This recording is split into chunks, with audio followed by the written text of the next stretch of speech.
చేరికడు వచ్చిన మీ అందరికీ యేసుక్రీస్తు నామమున పేరిట శుభాభినందనాలు తెలియజేస్తా ఉన్నాం.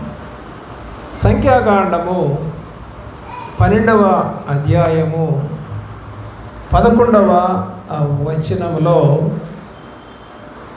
మిరియాము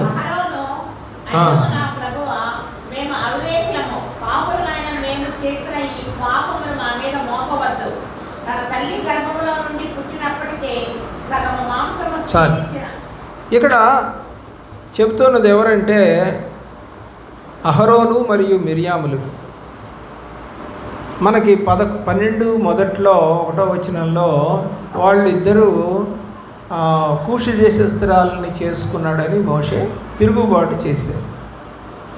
వీళ్ళు ఐగుప్తులో నుంచి బయటకు వచ్చేటప్పుడు ఎంతో ఆత్మీయంగా ఉన్నారు. అంటే పాటలు పాడుతూ తంబూర సితారాలు పట్టుకొని మిరియాము నడిపించింది అని చెప్పి రాయబడింది బైబిల్లో.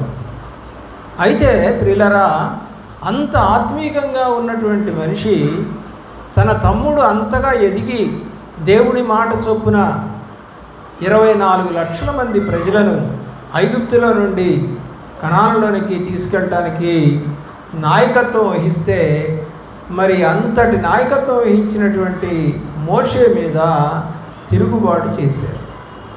అది దేవునికి నచ్చలేదు.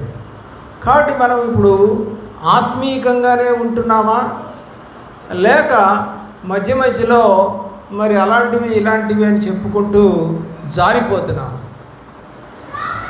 దేవుడికి కావాల్సింది ఏంటంటే ఆత్మీయంగా ఉండటం కావాలి. అవివేకులుగా ఉండటానికి పిలవలేదు మనల్ని. కాబట్టి వీళ్ళని పిలిచాడు దేవుడు.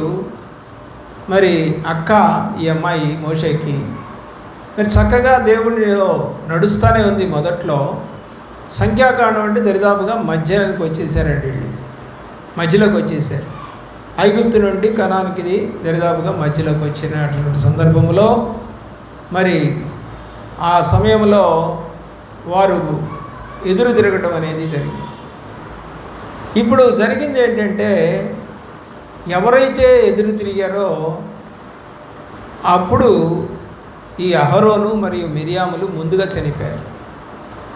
కనాను చూడకుండానే చనిపోయారు. మోషే కూడా ఒక మాట అన్నందుకు ఆ నీళ్ల దగ్గర అతను కూడా వెళ్ళటానికి వీల్లేదన్నాడు ప్రభువు. కాబట్టి ఫ్యామిలీలో ఉన్న వాళ్ళు ఎవ్వరూ వెళ్ళలేదు. మోషే వెళ్ళలేదు, అహరోను మిరియాములు వెళ్ళలేదు. ఆ ముగ్గురే ఆ కుటుంబంలో. ఇంకా వాళ్ళ భార్యలు పిల్లలు అంటారా, అది వేరు. వాళ్ళు చిన్నపిల్లలు కాబట్టి దేవుని యొక్క ప్రేమలో ఆ చిన్నపిల్లలే కాకుండా అహరోనుకి పెద్ద కుమారులు 2 ఉన్నారు. ఆ 2 కూడా తప్పు చేసినందుకు వాళ్ళు కూడా చనిపోయారు. ప్రియులారా, ఆలోచించి ఇప్పుడు మనము ఆత్మీయంగా కనాను చేరేంత వరకు నడవాలా, లేక లోక మనస్సు కలిగి వారిని వీరిని మనము నిందల్లో పాలు చేయటం? అంటే అయినాడే, బయటోడు కూడా కాదు, మోషే సొంత తమ్ముడే అయినా కూడా అతని మీద తిరుగుబాటు చేస్తే దేవుడికి కోపం వచ్చింది. అతను భూమి మీద అంతట్లో సాత్వికుడు, నా ఇల్లంతట్లో నమ్మకమైన వాడు, నేను అతనితో ముఖాముఖిగా మాట్లాడతాను, అలాంటి వాడితో మీరు ఇలాగంటారా అని ఆయనకి కోపం వచ్చింది. కాబట్టి ఆత్మీయంగా ఉండేటువంటి వాళ్ళు చివరికి ఏమైపోతున్నారంటే కొంతకాలానికి అవివేకులుగా మారిపోతున్నారు. అంటే విపరీతమైనటువంటి స్వార్థకి, అంటే దేవుడి వైపు కాకుండా ఇంకెక్కడికో వెళితే ఏదో జరుగుతుంది అని ఆశపడుతూ వెళ్ళేవాళ్ళు ఉంటారు. నేనైతే ఒక మాట చెప్తున్నాను, ఒక వివాహం చేసుకున్న తర్వాత ఆ భర్తతో తప్ప ఇంకొక భర్తతో ఉండకూడదు. ఉంటే బైబిల్ అయితే చెప్తుంది దాన్ని వ్యభిచారం. అది శారీరకమైన వ్యభిచారం అయితే ఇది ఆత్మ సంబంధమైన వ్యభిచారం. ఒక చోట పుట్టి మరొక చోటకి వెళ్ళటం, లేదా మరొక ప్రాంతంలో ఉండటం. ఎందుకంటే దేవుణ్ణి మహిమపరచడం రాకుండా వాళ్ళని అడ్డగిస్తూ ఉంటుంది ఈ ఆత్మీయంగా లేనిటువంటి వాళ్ళని అవివేకులుగా మార్చేస్తూ ఉంటుంది ఈ సాతానుడు. అక్కడ ఉంటే వాక్యంలో ఎదుగుతారు, అక్కడుంటే వాక్యం ద్వారా హెచ్చరికపడతారు. అలాంటి ప్రదేశం నుండి వాళ్ళకు అనుకూలంగా ఉన్నటువంటి ప్రదేశాలకు వాళ్ళు వెళ్ళిపోతారు.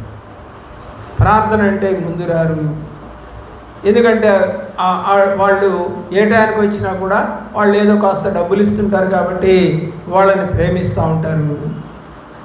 గద్దింపులు ఉండవు, హెచ్చరికలు ఉండవు, సరి చేసుకోవడాలు ఉండవు, పాపాలు ఒప్పుకోవడాలు ఉండవు, ఉపవాస ప్రార్థనలకు రారు, సమాజ కూడికలకు రారు, ఆత్మీకంగా ఎదగలేకపోవటం అనేది జరుగుతూ ఉంది. పిల్లరా, వాక్యం ద్వితీయోపదేశ కాండము 32వ అధ్యాయం 6వ వచనం. 32వ అధ్యాయం 6వ వచనం. ఏమంటున్నాడండి ఇశ్రాయేలు జనాంగాన్ని? బుద్ధి లేని అవివేకం. ఏంటండి?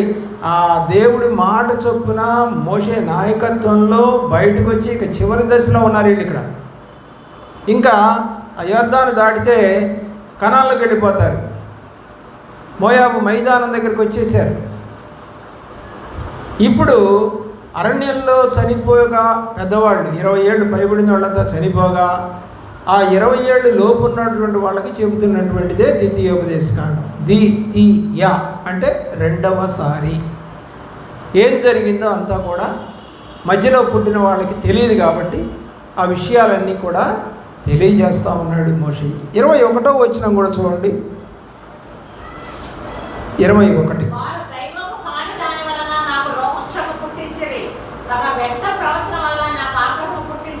ఏమయ్యారు? అవివేక జనం ఏం చేశారంటే వ్యర్థంగా ఆయన కోపంగా పుట్టించేటువంటి పనులు చేశారట. నిజంగా దేవునికి కోపం వచ్చే పనులు చేస్తూ ఉన్నారు ప్రజలు, విశ్వాసులు.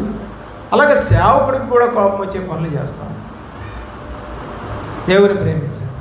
ఎప్పుడు కూడా మనము దేవునికి లోబడే ఉండాలి, సేవకుడికి కాదు. సేవకుడిని చూసి భయపట్టాలు, సేవకుడు ఏమైనా అంటాడేమో అనుకుంటారు, తప్పు. ధైర్యం. నీతిమంతులు సింహము వలె ఉబ్బరిస్తారు అని రాసింది.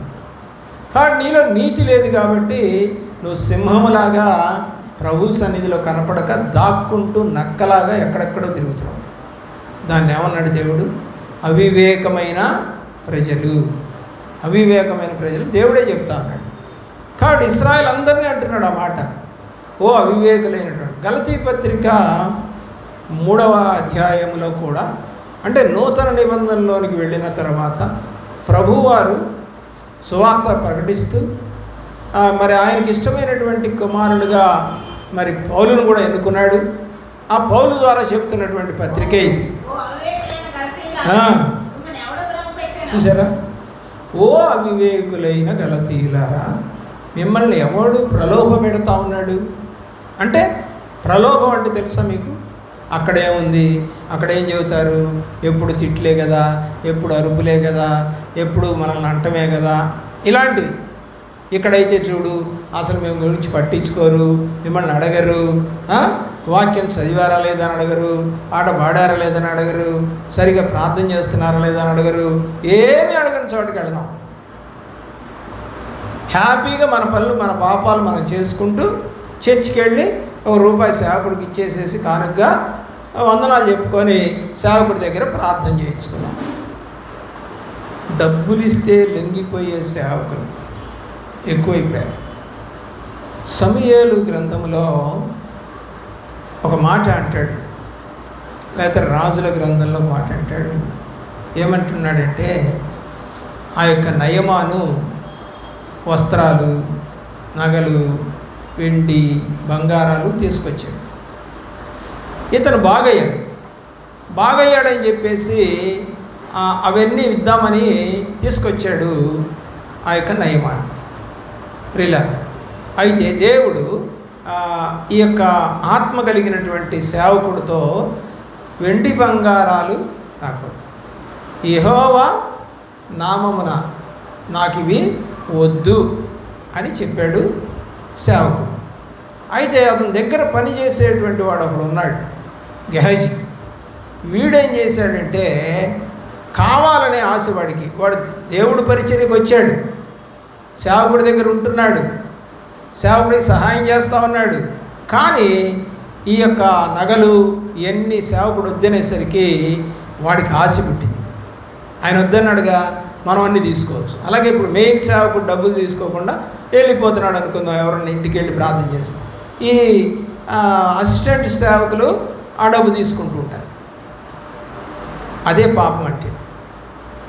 మెయిన్ సేవకుడు వద్దన్నప్పుడు అసిస్టెంట్ సేవకుడు తీసుకోకూడదు. అంటే వాడు సరిగా నడవట్లేదని అర్థం. దేవుళ్ళు డబ్బులు ఇస్తేనే కొంతమంది అయితే వెళుతున్నాను 30 సార్లు చెబుతావు ఎందుకు అంటే డబ్బులు ఇవ్వాలని కాదు. అది అన్నిటికీ మంచిది కాదు. డబ్బును ఆశించి సేవ చేయకూడదు. డబ్బును ఆశించి ఎవరికి వెళ్ళకూడదు. ఆహారం పెడతారని వెళ్ళకూడదు. ఇస్తే తీసుకోవడం తప్ప అండి అంటే తప్పని నేను అంటల్లా. కానీ వాళ్ళే లేమిలో ఉన్నటువంటి వారు, వాళ్ళ దగ్గర ఏముంటుంది, ఏదో మన ప్రార్థన కోసమని వాళ్ళు ఆశపడతారు. కాబట్టి అలాంటి పేదవాళ్ళని కనికరించమని బైబిల్ చెప్తాను. ధనవంతులు అనుకోండి, రూపాయి నువ్వు తీసుకున్నా కూడా ఏం కాదు, వాళ్ళకి పెద్ద లెక్క కాదు. కానీ వాళ్ళు ఏదో కూలి పని చేసుకొని వచ్చే డబ్బులు నెలకి ఒక 5,000 6,000 సంపాదించుకుంటుంటారు. దానిలో కూడా కానుకట్ట తెచ్చిస్తున్నారు నీకు. కానీ ఆ ఇళ్ళకి వెళ్ళినప్పుడు కూడా కావాలనుకోని కోరటం మంచి పద్ధతి కాదు, దేవునికి ఇష్టమైన పని కాదు. కాబట్టి వాళ్ళందరిని ఏమన్నాడు బైబిల్లో? అవివేకులైనటువంటి జనాంగం. సమూయేలు మొదటి గ్రంథం 13వ అధ్యాయం 13వ వచనం. సౌలు సేవకుని మాట వినటం లేదు.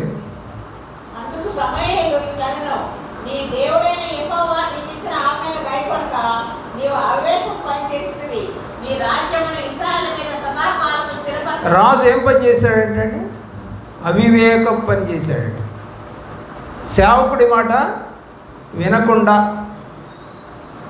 సేవకుడి మాట వినట్లేదు అతను. అలాగే ఈ రోజున అనేక మంది బాప్తిజాలు తీసుకున్నటువంటి వాళ్ళు సేవకుని మాట వింటలేదు. వాళ్ళు ఏదేదో అవివేకంగా నడిచే మనుషులతో సహవాసం కలిగి ఆ అవివేకమైన జనాంగంతో తిరిగి కుటుంబాన్ని కట్టుకోలేక, రక్షణలోకి తేలేక, ఆత్మీయంగా పడిపోతూ వాళ్ళ చేత మాటలు అనిపించుకునే స్థితి. మీరెందుకు మానేశారు అక్కడ, మాకు తెలుసులే, మీ బుద్ధి అంతా మాకు తెలుసులే అని అనిపించుకునేటట్టుగా వాళ్ళు మారిపోయారు.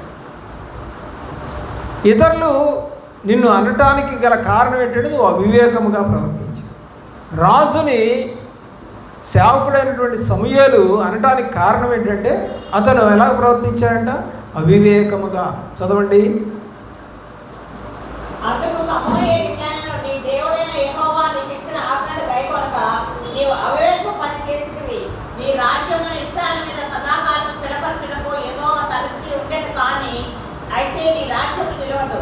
బట్ ఏమైపోతుంది? మాట వినకపోతే, అవివేకంగా ప్రవర్తిస్తే నీ రాజ్యము నిలవదు. ఆయనకి ఇష్టమైనటువంటి ఒక మనిషిని ఆయన ఎన్నుకొని ఉన్నాడు అని చెప్పేసి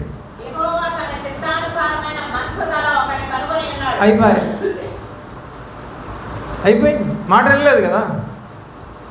కాబట్టి ఏమొచ్చింది అని చెప్పొచ్చు, ఇక్కడ శాపం వచ్చిందని చెప్పచ్చు. రాజుగా చేసింది దేవుడే, రాజుగా ఉండకుండా అతన్ని తీసేయమని చెప్పింది కూడా దేవుడు. ప్రియులరా, మనం అవివేకంగా నడవటానికి రాలేదు ప్రభు దగ్గరికి. ప్రభు మాట చొప్పున నడవటానికి వచ్చాం. సేవకుడిని సంతోషపెట్టాలి, ప్రభువుని సంతోషపెట్టాలి. నేను ఇంకో చర్చికి వెళ్తున్నానండి, అక్కడ బాగానే ఎదుగుతున్నానండి అన్నా కూడా దేవుని ప్రేమిస్తున్న ప్రేమిళ్ళారా, దేవుడు మెచ్చడు. మీ ఇల్లు కాదని నీ కూతురో నీ కొడుకో వేరే చోట బాగానే ఉన్నావులే అని మీ వాళ్ళ అమ్మా నాన్నలతో మాట్లాడకుండా, వాళ్ళ దగ్గరికి రాకుండా ఉంటే ఎలా ఉంటుంది అది? పిల్లలకి కావాల్సింది ఏంటంటే, తండ్రికి కావాల్సింది ఏంటంటే, వాళ్ళు ఏదన్నా పెడతారని కాదు, వాళ్ళు ఏదో చూస్తారని కాదు, ఆప్యాయంగా అమ్మ నాన్న అని పలకరిస్తూ వాళ్ళ దగ్గర కూర్చొని మాట్లాడితే వాళ్ళకి సంతోషం. నువ్వేదో ఇస్తామని కాదు వాళ్ళు ఆశపడేది తల్లిదండ్రులు. అలాగే ఆత్మీయ తల్లిదండ్రులు కూడా నువ్వేదో ఇస్తావని కాదు మందిరాలు కట్టేది. నువ్వు ప్రభు వాక్యం విని సరి చేసుకొని నీ కుటుంబాన్ని రక్షించుకుంటావనే ఉద్దేశంతో. ఎందుకు రక్షించుకోలేకపోతున్నావు? ఎందుకు నడిపించలేకపోతున్నావు? అంతగా ఏడుస్తున్నావు కదా, అంతగా ఒప్పుకుంటున్నావు కదా, మరి ఎందుకని రావట్లేదంటే, ప్రియులరా, నేను ఈ మధ్య ఏదో ఒక గుర్రానికి నాడాలు మారుస్తారు కింద, ఆ వీడియో ఒకటి చూశాను. సరే, అతను ఆ యొక్క గిట్టలు అంటారు కింద ఉండేటువంటి వాటిని, బాగా పెరిగిపోయినాయి దానికి, అందుకని అడుగు సరిగా పట్టలేదు ఒకటి. రెండోది, దానికి మేకులేవో గుచ్చుకున్నాయి. 2, అది నడవలేకపోతుంది, పరిగెత్తలేకపోతుంది ఆ గుర్రం. సరే, బాగు చేసే అతని దగ్గరికి తీసుకెళ్తే అతను కోస్తా ఉన్నాడు దాన్ని. మనం కనుక గోళ్ళు తీసినట్టు అన్నమాట. గోళ్ళకి ఏం నొప్పి ఉండదు కదా, దానికి కూడా ఏం నొప్పి ఉండదు. అయితే ఆ తీస్తూ ఉన్నప్పుడు మేకు కనపడింది, పెద్ద మేకు లోపల ఉంది అతనికి. దాన్ని తీసాడు. దాన్ని తీసిన తర్వాత ఆ కాలు లోపల దాకా చీము, అవన్నీ పురుగులు అన్నీ వెళ్ళిపోయి ఉన్నాయి, లోపల ఉన్నాయి అన్నీ. ప్రియులరా, బయటకు ఏం కనబడుతుంది, బాగానే ఉంటుంది, కానీ అది నడవలేకపోతాం. కానీ ఇంత చెడుతనము దానిలో ఉందన్న సంగతి యజమానుడికి కూడా తెలియదు. గుర్రపు యజమానుడికి ఆ మేకు తీసేశాడు. దాంట్లో ఉన్నటువంటి అంతా కూడా ఆ పురుగులను, ఆ ఫస్ట్ని అంతా కూడా లాగేసి దానికి మళ్ళీ మరమ్మత్తు చేసి దాన్ని కట్టాడు. ప్రియులరా, ఎందుకు అలాగ చేయాలి అంటే, మన లోపల ఉంటుందండి అంత కుళ్ళు, కనపడదు అది. బయటికేమో ప్రైజ్ లార్డ్ బ్రదర్, వందనాలు బ్రదర్ అంటాం, కానీ లోపల ఎంత కుళ్ళో. వస్తున్నాడా, వాడు వచ్చాడంటే మనం అయిపోయినట్టే. ఏమండి, పైకేమో ప్రైజ్ లార్డ్, లోపలేమో ఇలాగ. అందుకనే చాలామంది గురించి బైబిల్లో రాసింది ఏంటంటే, అనేక మంది ప్రభు పక్షాన నిలబడినట్టుగా ఉండి ముఖస్థుతి చేస్తారు అని రాశారు. ముఖస్థుతి అంటే కనపడినప్పుడు వన్నరా భలేగా మాట్లాడతారు, పక్కెళ్ళంగానే అని అంటారు. దేవుని యొక్క ప్రేమలో ఆయన కీర్తన గ్రంథంలో కనపడుతుంది. మొదటి దినవృత్తాంతాల గ్రంథం 21వ అధ్యాయం 7వ వచనం, లేకపోతే మొదటి దినవృత్తాంతాల గ్రంథము 21వ అధ్యాయము 21వ అధ్యాయములో జ్ఞాపకం చేసుకున్నాం.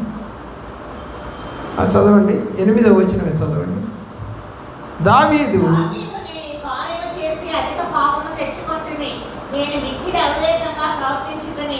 మరి ఇందాక మనం సౌలు గురించి చదివాము, అవివేకంగా ప్రవర్తించాడని. ఇప్పుడు దావీదు కూడా అవివేకంగానే ప్రవర్తించాడట. చదవండి.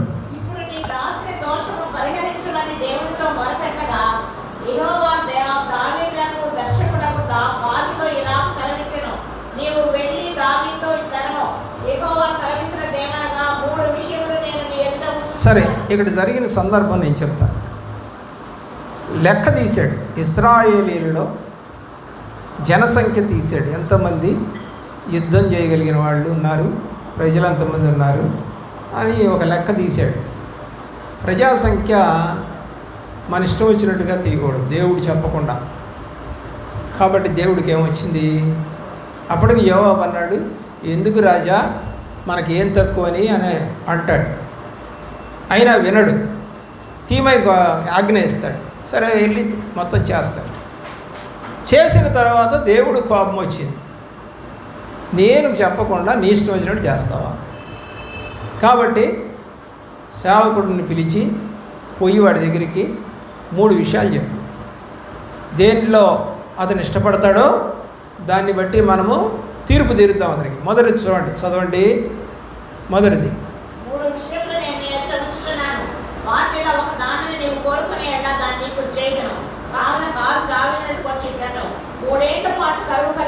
మూడేళ్ళు కరువు వస్తుంది దేశంలో, ఒప్పుకుంటావా? రెండోది, 3 నెలల పాటు నీ శత్రువులు నీ మీద పడి నిన్నంతా కూడా నాశనం చేస్తారు, ఒప్పుకుంటావా? 3 నెలల పాటు దేశం 3 దినాలు దేవుని యొక్క హస్తం కత్తి వచ్చి జనాలను చంపేస్తుంది. ఈ మూడిట్లో దేన్ని ఒప్పుకుంటామంటే 3వ దానిలోనే ఒప్పుకుంటానంటాడు. ఒప్పుకున్నాడు. 70,000 మంది చచ్చిపోతారు. అప్పుడు మళ్ళా రియలైజ్ అవుతాడు అతను. ఏమన్నాడంటే, ప్రభువా తప్పు చేసినది నేను, అంటే అవివేకంగా, ఇందాక అన్నాడు కదా, అవివేకంగా చేసింది నేను. చదవండి ఆ మాట.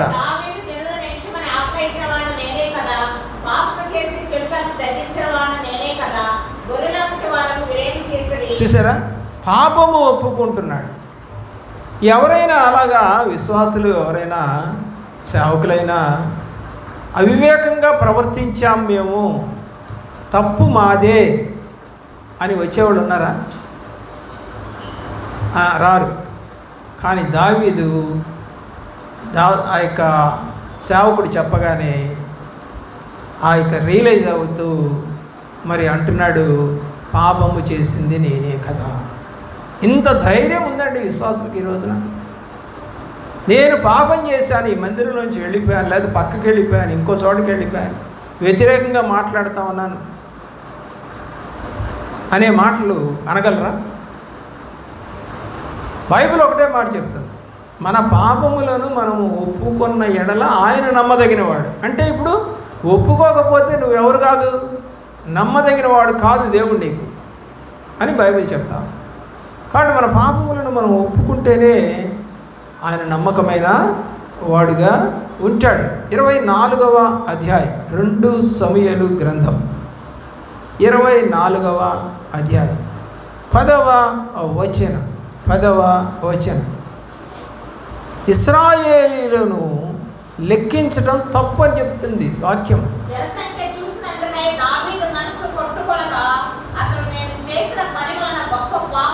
అది దేవుడు చెయ్యొద్దు అన్నది చేస్తే ఏమొస్తుందంట? పాపం వస్తుంది. నువ్వు ఒక తల్లికి పుట్టిన బిడ్డవు, తండ్రికి పుట్టిన బిడ్డవు అయితే ఆ తల్లిదండ్రులను సన్మానించమని చెప్పింది బైబిల్. ఎదిరించమని చెప్పట్లా. వాళ్ళు నేను కని పెంచారు, 20 ఏళ్ళు 30 ఏళ్ళు పెంచుతున్నారు, నేను చదివిచ్చారు, డబ్బులు ఇచ్చారు, ఫీజులు కట్టారు, గుడ్డలు ఇచ్చారు, వస్తువులు వాహనాలు కొన్నారు, ఫీజులు కట్టారు, ఎన్నో చేశారు వాళ్ళు. ఆ లెక్కంతా నువ్వేమైనా తీర్చగలవా తల్లిదండ్రులకి? ఒక ఆయన అలాగే లెక్క రాశాడట. పుట్టిన దగ్గర నుంచి కానుకకి ఎంత అయింది, గుడ్డలకి ఎంత, హాస్పిటల్కి ఎంత, స్కూల్కి ఎంత, డ్రెస్సులకి ఎంత, తిండికి ఎంత, అన్నీ కూడా రాశాడంట ఒక ఆయన. రాస్తే వాడికి అప్పటికి 25 ఏళ్ళు వచ్చేసాయి. అప్పుడు ఆయన రాసిన డైరీని ఒకరోజు నా కుమారుడు చూశాడట. చూసి పుట్టిన దగ్గర నుంచి రాయబడినన్ని కూడా లెక్కేస్తే అయిందంటండి 20 లక్షలు అంట. 20 లక్షలు ఇస్తావు నువ్వు అమ్మ నాన్నకి? ఇవ్వగలవా? ఇంకా తీసుకునే రందులోనే ఉంటావు, ఇంకా ఏమైనా పెడతారేమో తిందామనే రందులోనే ఉంటావు. మా పుట్టిల్లండి అని గర్వంగా చెప్పుకుంటాం. ప్రియులారా, అలాగే దైవ సేవకుడు నిన్ను పెంచి కంటే, అంటే గర్భం ధరించి నిన్ను కంటే ఆ దైవ సేవకుడికి ఎంత గుండె కోత తెచ్చి పెడుతున్నావు. ఆ యొక్క బాధంతా దేవుడు ఆ యొక్క వ్యక్తుల మీద చూపించడా? దాన్ని పగ తీర్చుకొనుట అంటాడు. నా సేవకుడు మాట వినలేదు కాబట్టి ఏమన్నాడు సౌల్ని? రాజ్యం తీసేస్తాను, నీ కొడుకులు చచ్చిపోతారు. ఇంతకన్నా శాపమేం కావాలండి? దేవుడి మాట వినకుండా, సేవకుడి మాట వినకుండా ఉంటే అక్కడ కూడా అంతే కదా. మోషే మాట విననందువల్ల నాయకుడిగా మిరియాము మరి కుష్ఠరోగం వచ్చింది. అన్నదమ్ములు, అన్నాను అక్క ఇద్దరు కూడా పాపం చేశాం మేము, క్షమించమని మళ్ళా మోషే ప్రార్థన చేస్తే కానీ వాళ్ళు బాగుపడలేదు. 1 వారం రోజులు పట్టింది, ప్రయాణం ఆగిపోయింది, అక్కడ కుష్ఠరోగం వచ్చింది. కాబట్టి లోబట్టం అనేది ఇంపార్టెంట్ అండి. ప్రార్థన ద్వారా నిన్ను కన్నటువంటి వాళ్ళని దుఃఖపెట్టకూడదు. యెహెజ్కేలు గ్రంథం 13వ అధ్యాయం 3వ వచనం. యెహెజ్కేలు గ్రంథం 13వ అధ్యాయం 3వ వచనం. స్వబుద్ధిని ఆధారము చేసుకొని అవివేకంగా నడుస్తున్నారట.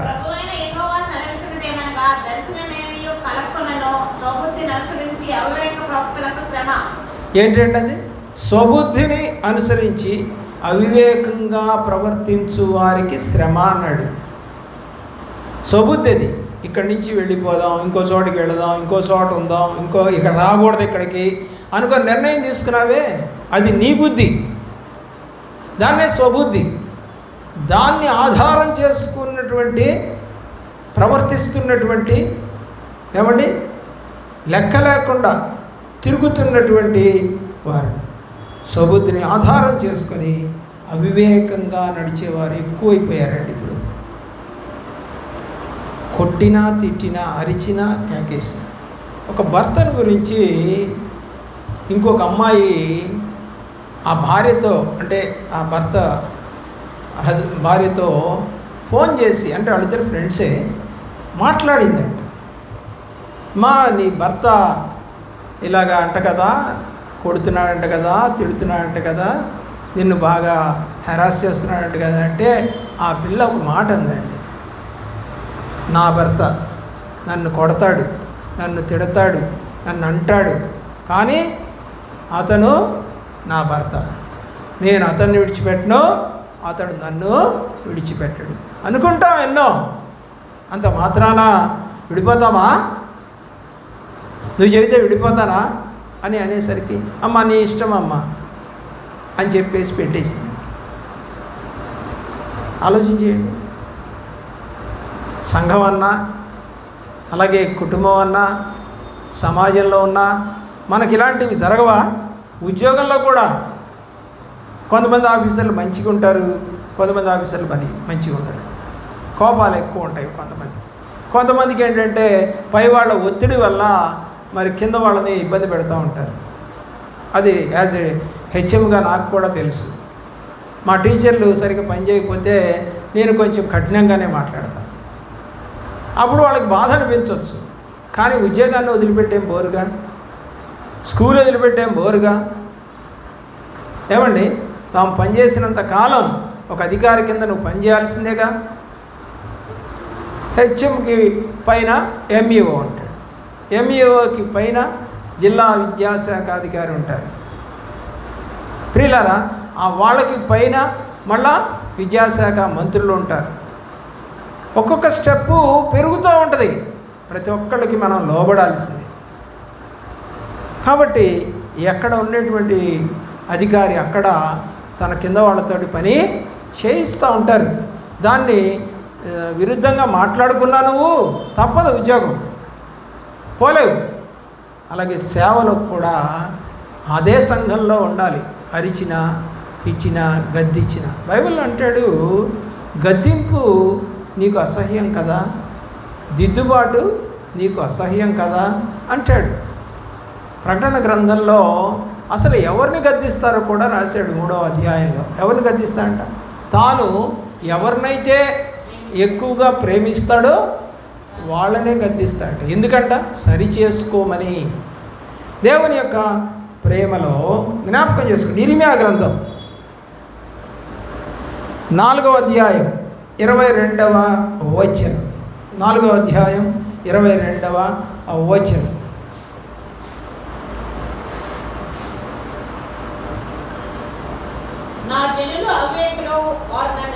మరలా ఇంకోసారి అంటున్నాడు ఇక్కడ. ఇందాక ఒకసారి అన్నాడు ద్వితీయోపదేశకాండం.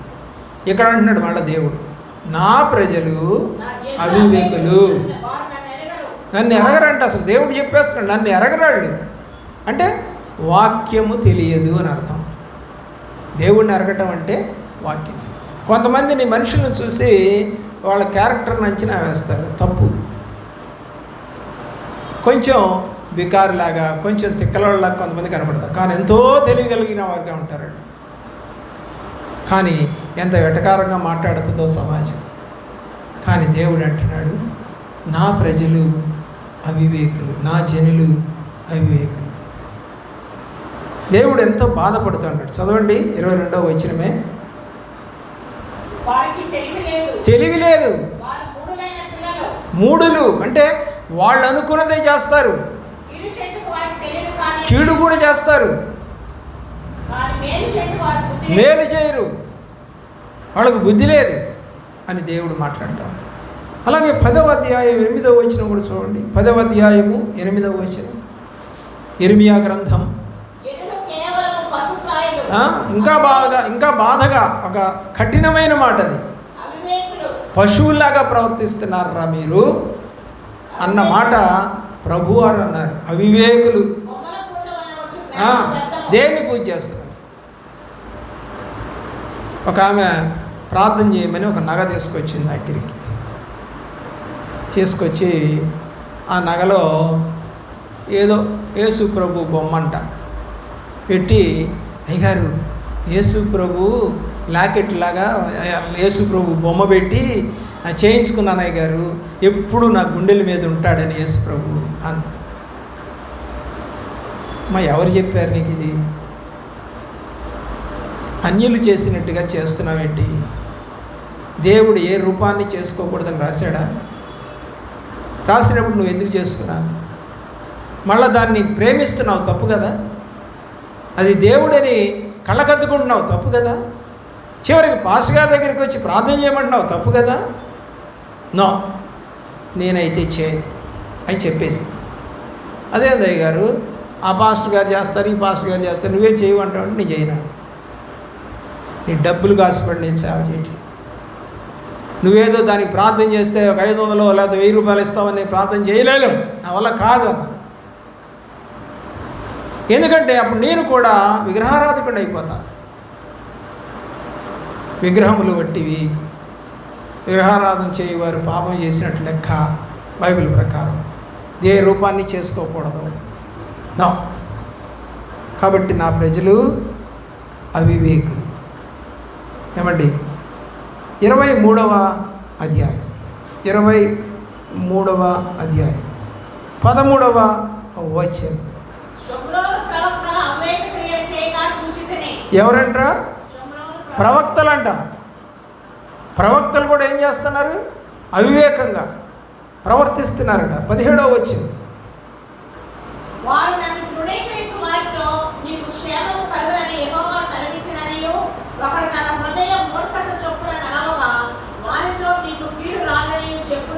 ఏమని చెబుతారంట? నువ్వు మూర్ఖంగా నడిచినా నీకు కీడు రాదని చెబుతారంట. నువ్వు తప్పుగా నడిచినా నీకు మేలే జరుగుతుందని చెబుతారండి. ఎట్లా జరుగుద్దండి? మొన్న మాకు తెలిసినటువంటి ఒక సంఘ బిడ్డ కుమారుడు 10th క్లాస్ రిజల్ట్స్ వచ్చాయి. వాళ్ళు ఎంతగానో బాగా చదువుతున్నాడు, మంచి మార్కులు వస్తున్నాయని చెప్పారంట స్కూల్లో. పాపం పిచ్చి తల్లికి ఏం తెలుసు? వాడు తప్పాడు. తప్పితే ఎన్ని వచ్చినాయో తెలుసు? మ్యాథ్స్లో 4 మార్కులు వచ్చినాయి. ఏమండి? బాగా చదివే పిల్లాడికి కనీసం 30 మార్కులు, 32 మార్కులు లేదా 34 మార్కులు వచ్చి ఉండాలి. 4 మార్కులు వచ్చినట్టు చదివినట్ట. నీ విశ్వాసం కూడా అంతే, 4 మార్కులు వస్తాయి నీకు. అందుకనే శిష్యులు దేవుడి దగ్గర అడిగారు, మా విశ్వాసాన్ని వృద్ధి చేయి అని అడిగారు.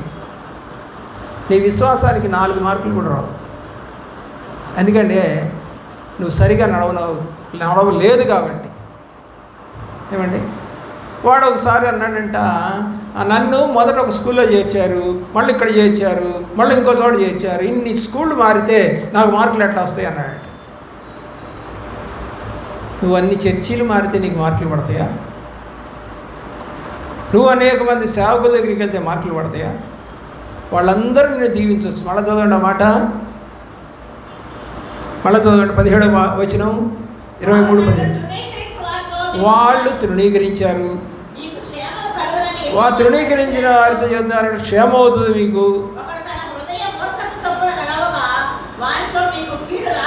మూర్ఖంగా నడిచినా సరే కీడు రాదని చెబుతారంట.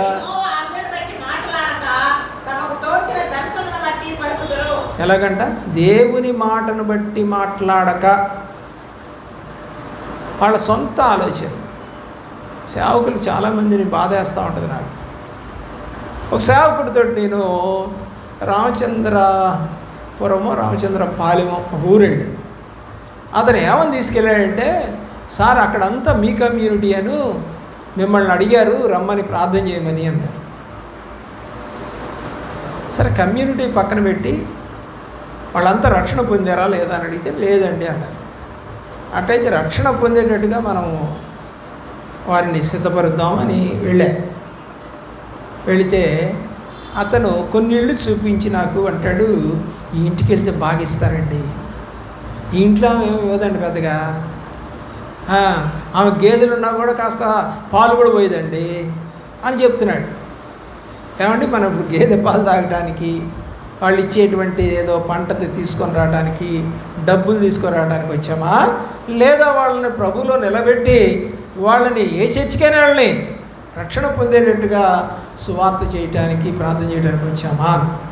అది కాదండి, మనం దరిదాపు ఒక 50 కిలోమీటర్లు వచ్చాం కదా, మరి రాను పోను ఛార్జీలన్నా కావాలి కదా అని ఎవరిని అడగాలి? నువ్వు దేవుడిని అడుగు.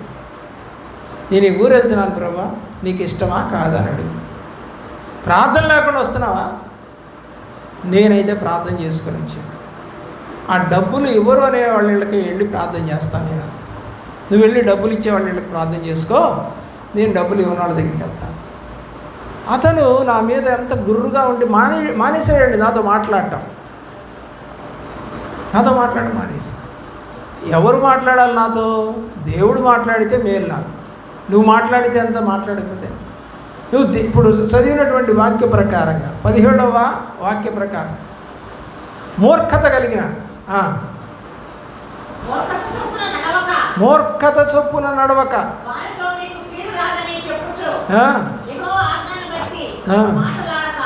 అది దేవుని మాటను బట్టి మాట్లాడరు. దేవుని ప్రేమించినట్లుగా. సరే, ఒక ముగ్గురు కలిసి వెళ్ళారంట అదే ఊరు. ఇంకొకసారి వెళ్ళారు, నేను వెళ్ళా. సరే, ఆ ముగ్గురిలో మిగతా వాళ్ళు కూడా నాకు తెలుసు. సరే, వాళ్ళు ఎప్పుడో ఒక రోజున నా దగ్గరికి వచ్చారు. వస్తే, ఏం బ్రదరు మీరు మొన్న వెళ్ళారే, ఆ ఊరు వెళ్ళామండి. సరే, ఇదండి జరిగింది. ఆ డబ్బులు ఇచ్చేవాళ్ళకి ఆయన పోయాడు, డబ్బులు అన్నలోకి మమ్మల్ని పంపించాడు. ఓకే, ప్రార్థన చేసామండి. వాళ్ళు ఇచ్చినటువంటి డబ్బులన్నీ లెక్కేసుకొని ముగ్గురం వెళ్ళాం కాబట్టి ముగ్గురం పంచుకోవాలని చెప్పేసి లెక్కలు రాసామండి. అయితే ఆయన ఎక్కువ డబ్బులు ఇచ్చే వాళ్ళ ఇళ్లలో వాళ్ళు 100 ఇచ్చారు, 200 ఇచ్చారని చెప్పాడండి. 500 తీసుకున్నాడు. తర్వాత ఇంకొక ఆయన అంటాడు, నేను అక్కడ దారిలో మీకు టీ ఇప్పించాను, పెట్రోల్ పోయించాను అన్నాడండి. నేను ఆడ బండి ఎక్కిపోయాను కాబట్టి నేనేం చెప్పలేదండి. వాళ్ళు అట్లా పంచుకున్నారండి, దొంగలు పంచుకున్నారండి డబ్బులు. ఇదండి సేవ అన్నాడు. నాకు తెలుసయ్యా, అలాంటి సేవ చేస్తున్నారనే నేను వాళ్ళతోటి దూరంగా ఉన్నాను అని చెప్పాను. మంచి పని చేశారండి అన్నాడు.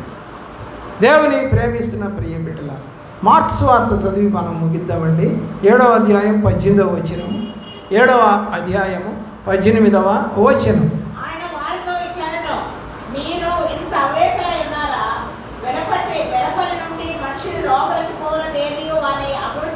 ఏమంటున్నాడు దేవుడు ఆ ప్రజలను బట్టి, ఈ శిష్యులను బట్టి? మీరింత అవివేకులేంటి, శాస్త్రులు పరిచయలారా? బయట నుండి లోపలికి వెళ్ళేది ఏది అపవిత్రం కాదు, మంచిదే తింటాం మనం. కానీ చదవండి,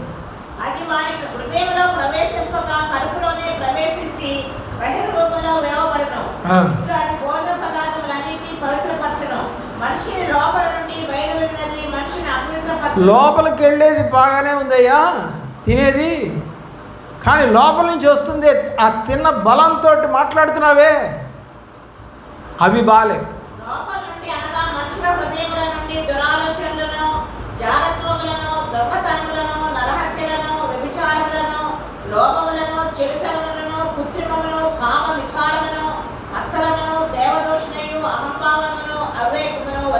ఇవన్నీ వస్తాయండి. తిన్నదాని వల్ల కాదు, తిన్నదాని వల్ల వచ్చిన బలం ఉందే, ఆ గర్వం లోబట్టు నేర్చుకో. గర్వించావా పడిపోవడం ఖాయం. ఎక్కడికక్కడ లోబడు. ఎక్కడ తప్పు చేసావో అక్కడికి వెళ్ళి పాపం ఒప్పుకో. ముందు అదోనియాని చంపేశారు. ఎందుకని? సొలొమోను తోటి దావీదు చెప్పాడు, వాడు మంచోడు కాదు అని చెప్పాడు. అతని రాజ్యాన్ని, సొలొమోను రాజు కాకముందే అతని రాజ్యాన్ని నేను రాజుని ప్రకటించుకున్నాడు. మొదటి రాజుల గ్రంథంలో మొదటి అధ్యాయంలో మీకు కనబడుతుంది ఇదంతా. అప్పుడు సొలొమోను తర్వాత రాజుని చేసిన తర్వాత అతన్ని పిలిచి అతనితోటి పడి చంపమని చెప్పేసి అనగానే అతన్ని చంపేస్తారు. ఎందుకని? దేవుడి దగ్గర విచారణ చేయకూడదు. ఎందుకంటే ముందుగానే మాట ఇచ్చాడు దావీదు, సొలొమోన్ని రాజుని చేస్తాను.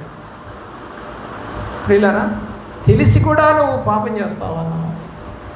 దేవుని రాజ్యానికి వెళ్ళాలి అని అనుకుని కూడా నువ్వు పాపం చేస్తావు అన్నావా? మధ్యలో ఆగిపోతావేమో. నీ చేసిన తప్పును బట్టి, నువ్వు మాట్లాడిన మాటను బట్టి, నువ్వు ప్రవర్తించిన తీరును బట్టి ఎవరికి రావట్లేదు? దేవునికి మహిమ రావట్లేదు. రమాపత్రికలు అంటాడు, మిమ్మల్ని బట్టే కదా నా నామము అవమానపరచబడతా ఉంది. అవమానం తెస్తున్నావు కదా నువ్వు దేవుని బిడ్డనని చెప్పి. నిజమైన సేవకుడైతే అడుగుతాడు, ఏ ఊరి నుంచి వచ్చావు, ఎక్కడి నుంచి వచ్చావు, ఎక్కడ రక్షణ పొందావు అంటాడు. మరి ఎందుకు వచ్చావు అని అడిగితే ఏమని సమాధానం చెబుతా? నేను పాపం చేసి బయటకు వచ్చానని చెబుతావా, లేదా సేవకుడు నన్ను గద్దిస్తే నేను బయటికి వెళ్ళిపోయానని చెబుతావా? ఆలోచించి. నీ పాపము నిన్ను పట్టుకుంటుంది. సంఖ్యాకాండంలో రాసింది 23:32. ఏమవుద్దంట? నీ పాపము నిన్ను పట్టుకుంటుంది. నేను చేస్తే నాకు పట్టుకుంటుంది అది. నేను కూడా మిమ్మల్ని గద్దించకుండా మీ పాపాన్ని అలాగే ఉండి సాఫ్ట్గా నేను మాట్లాడితే నేను కూడా పాపినే. ఎందుకంటే బైబిల్ అయితే చెప్తుంది, గద్దించుము, హెచ్చరించము, బుద్ధి చెప్పుము అని రాసింది. అది చెప్పకుండా చేసే సేవకులు ఎవరైనా ఉన్నారంటే వాళ్ళు డబ్బు కాసించి సేవకు వచ్చారే తప్ప ఆత్మల సంపాదన కోసం కాదు. ప్రభువారి దగ్గర 70 మంది 35 గ్రామాలకు వెళ్ళారు, ఇద్దరిద్దరు చొప్పున. యోహాను రాసిన సువార్త 6:66లో. దాన్నే 666అని మనం కూడా అనొచ్చు. ఎందుకంటే ఆయన శరీరము రక్తము తాగాలని చెప్పినప్పుడు ఈయనకి ఏమైనా పిచ్చి పెట్టిందా, ఎట్ట తీసుకుంటాం, ఎట్ట తాగుతాం అని చెప్పేసేసి వారంతా వెనుతిరిగిపోయిరి. అప్పుడు దేవుడు అన్నాడు, మీరు కూడా పోతారా అని అడిగాడు. ఎక్కడికి వెళ్తావయ్యా, నిత్యజీవ మాటలు కలిగిన వాడు నువ్వే కదా అని అన్నాడు పేతురు. ఈ మాట నీకు నా తండ్రే చెప్పించాడు తప్ప నువ్వు కాదు అన్నది అంటాడు దేవుడు. ఎక్కడుండాలి మనం? ఆ 66 మంది తప్పిపోయిన 70 మంది తప్పిపోయినట్టుగా తప్పిపోవాలా? అందులో ఒకటి తప్పిపోయాడు మళ్ళా. అప్పుడు అందరు 12 మంది ఉన్నారు, అందులో ఇస్కరియోతు మాత్రం తప్పాడు. అలాగుంటావు నువ్వు?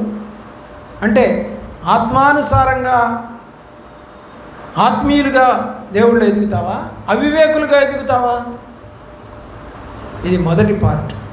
రెండో పార్ట్ తర్వాత రోజున మనం మాట్లాడుకుందాం. మోకరించండి, ప్రార్థన చేసుకోండి. దయగల తండ్రి.